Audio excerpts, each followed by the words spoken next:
Olá, muito boa noite a todos. Começa agora mais uma edição do programa A Verdade 2015. Eu sou Hamilton Nogueira e nosso tema para debate hoje é vasto: reforma política, Congresso Nacional, crise de governabilidade, entre outros. Fique atento, o programa A Verdade está no ar.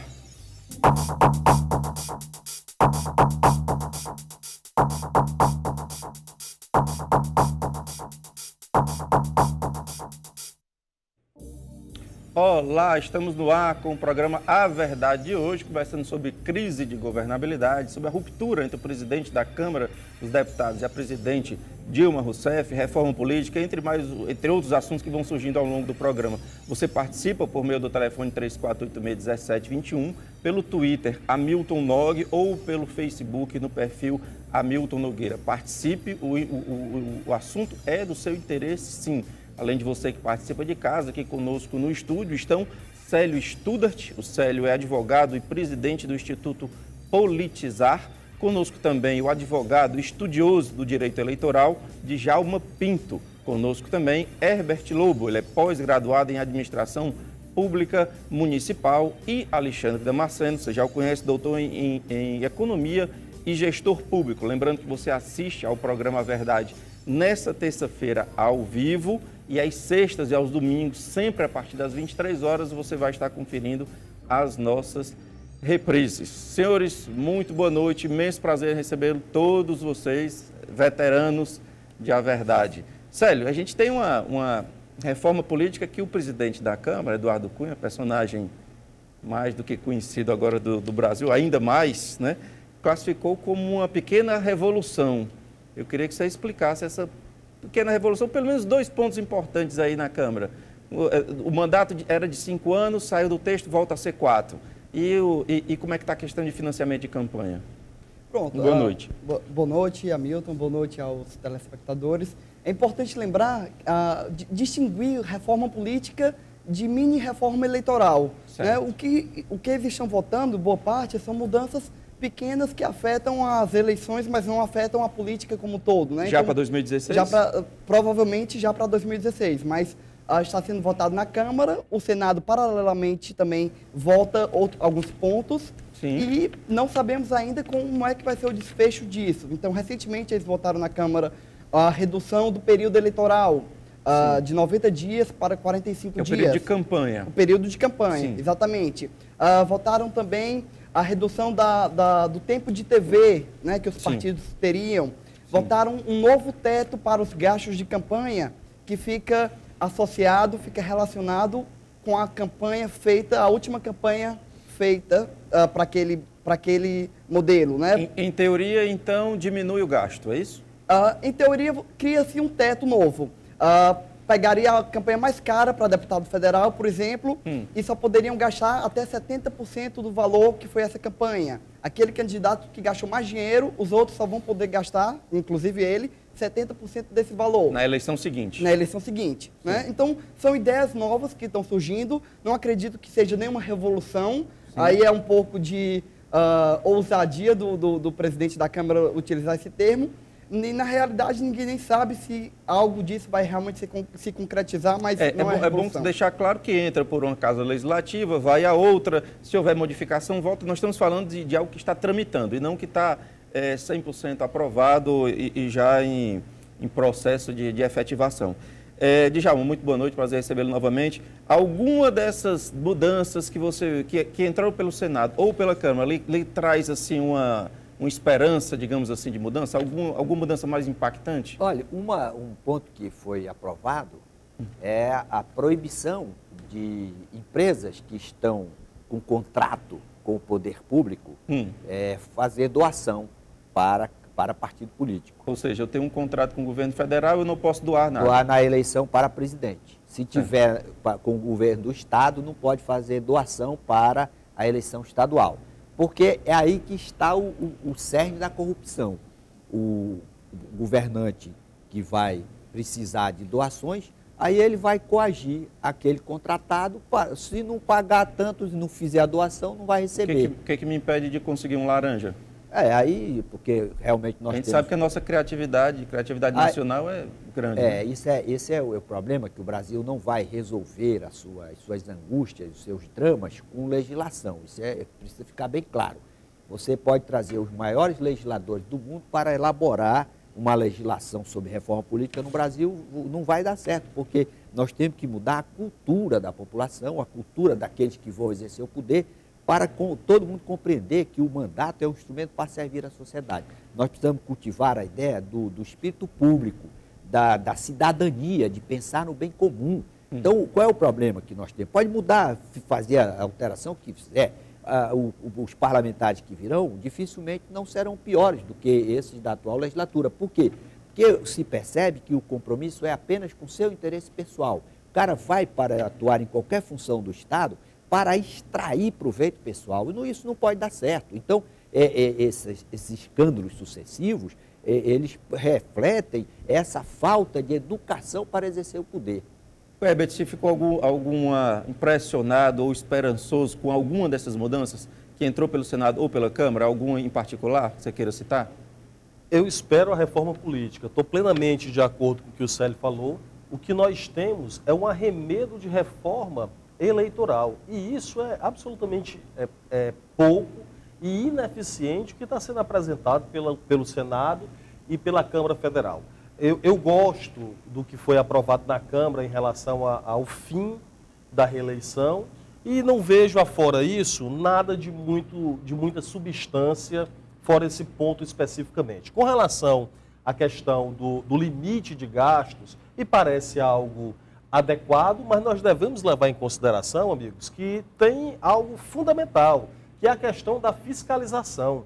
Esses gastos que foram apresentados vou aqui sem medo de errar, dizer pela maioria dos que foram candidatos, eles são fictícios, eles são irreais. Aqui já faz parte do processo você ter que esconder alguma coisa. Já faz parte do processo, a burla. É óbvio que existem muitas exceções, mas mesmo sendo muitas, são exceções. Sim. Portanto, definir um limite para aquilo que verdadeiramente não existe, também não faz muita diferença. E eu fico, de certa forma, descrente de uma reforma em que se discute o tamanho, quantos centímetros pode ser a propaganda, se é de 4 metros, se é de 3, se é de 5, quantos militantes você pode contratar ou não pode contratar. Eu acho que isso não tem nada a ver com a discussão política que o Brasil precisa.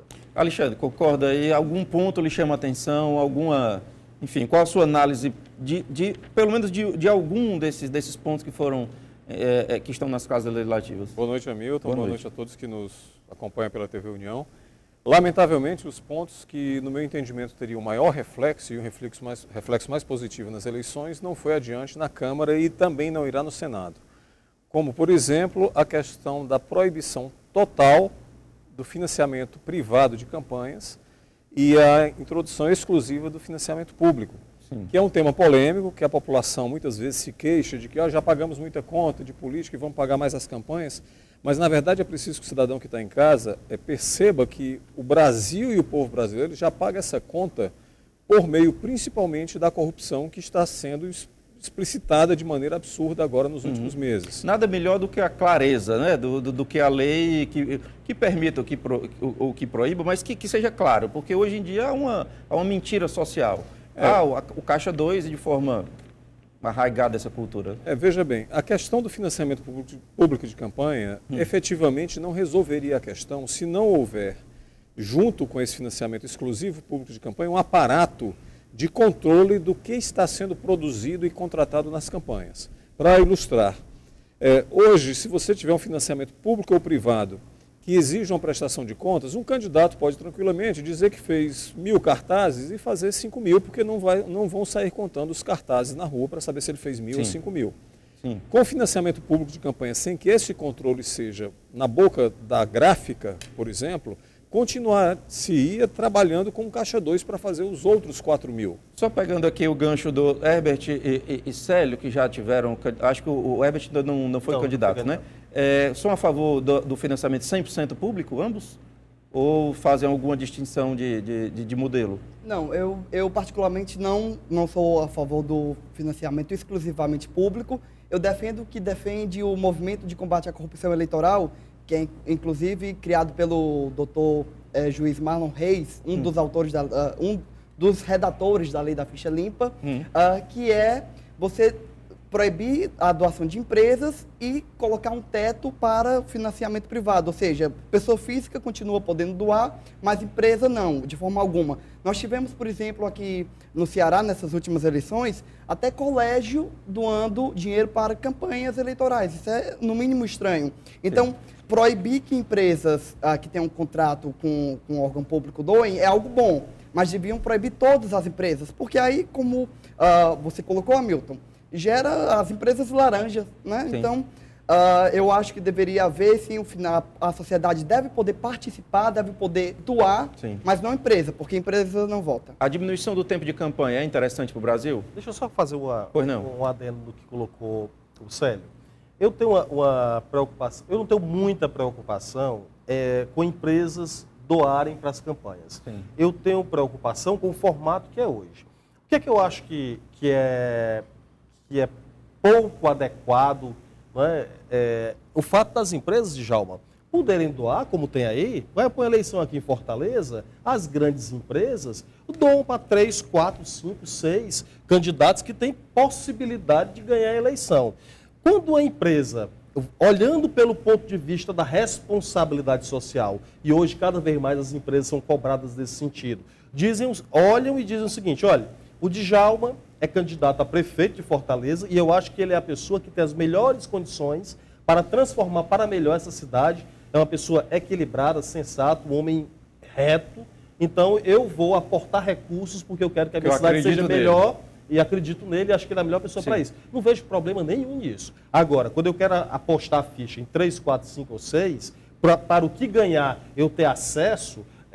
para poder fazer negócio na com sua o ideia, governo, você só poderia doar um, por exemplo? para um, né? E obviamente quem está doando não pode fazer negócio com o ente público. Alexandre, quer... Eu queria colocar da minha discordância com a questão do financiamento privado em qualquer hipótese, porque já está provado que no Brasil qualquer tipo de regulamentos que se crie, se aparece uma brecha de imediato. Sem querer contrapor os colegas debatedores, mas, por exemplo, o Célio fala da questão da doação de particulares, de pessoas físicas. Vamos recordar a questão do mensalão. Nós tivemos algumas dezenas de pessoas condenadas e algumas com multas vultosas a pagar. Genuíno, enfim, alguns políticos com multa de 800 mil, 1 milhão e pouco e tal. De repente apareceu uma conta para que as pessoas físicas colocassem suas doações para pagar a multa dessas pessoas. Será que alguém no Brasil tem ingenuidade a ponto de acreditar que foram pessoas físicas que voluntariamente foram colocando 10, 20, 30, 50 reais até juntar 1 milhão e 200 mil?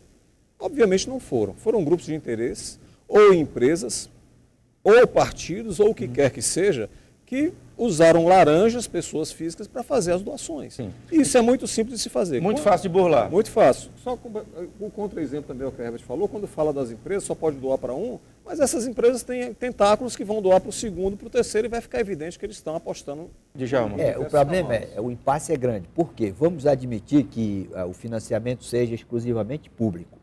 Qual é a motivação que o eleitor vai ter para financiar a campanha de Renan Calheiros, Jader Barbalho, essa galera toda aí denunciada? Nós temos uma crise gravíssima de probidade, de falta de grandeza para exercer o mandato eletivo.